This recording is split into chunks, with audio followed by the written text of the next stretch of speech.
As the U.S. Supreme Court takes the dramatic step of overturning the landmark 1973 Roe v. Wade ruling, 26 states are either certain or considered likely to ban abortion, removing a constitutional right conferred to people for over 50 years. At risk are healthcare services and protocols that have served to safeguard lives in many different scenarios.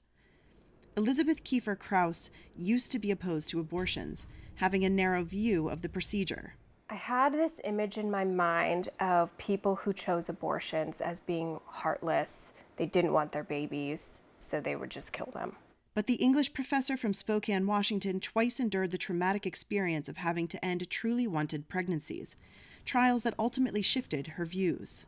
I went into all my pregnancies wanting to end the pregnancy with a living, breathing baby. That was my goal, that was my hope.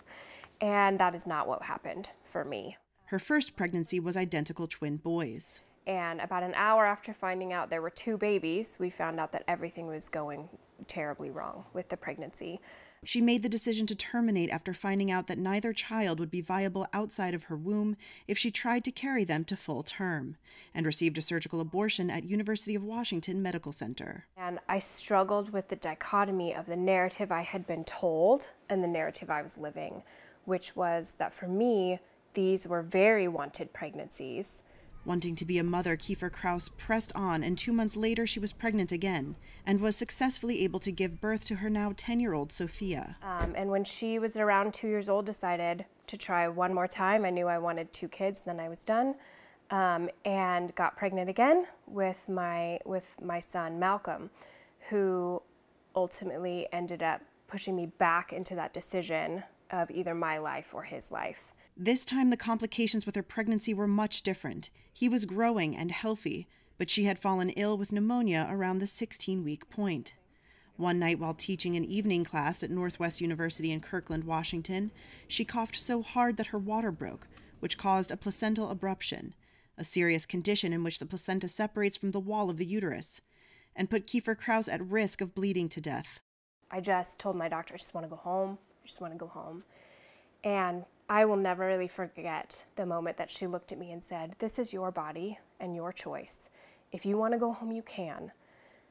But you need to know that you're losing so much blood, you wouldn't make it back alive." Once again, she found herself making another deeply painful decision. Even though in my head I knew I had made the best decision that I could, given everything that was going on, to me, there was just the deep shame that my body had failed. I had failed some sort of cosmic test that God had sent my way.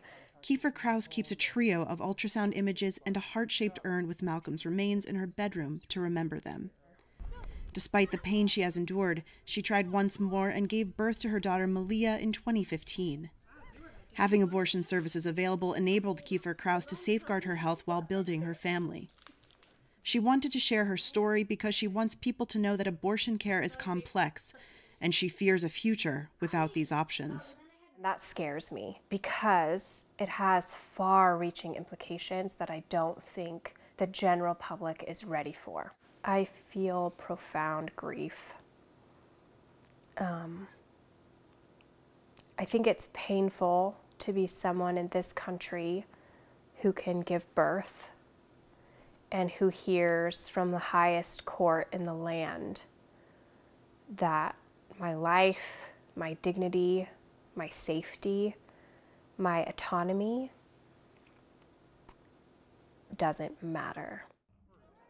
As trigger laws begin to take effect around the country, certain states will be making no exceptions for rape, incest, or conditions in utero.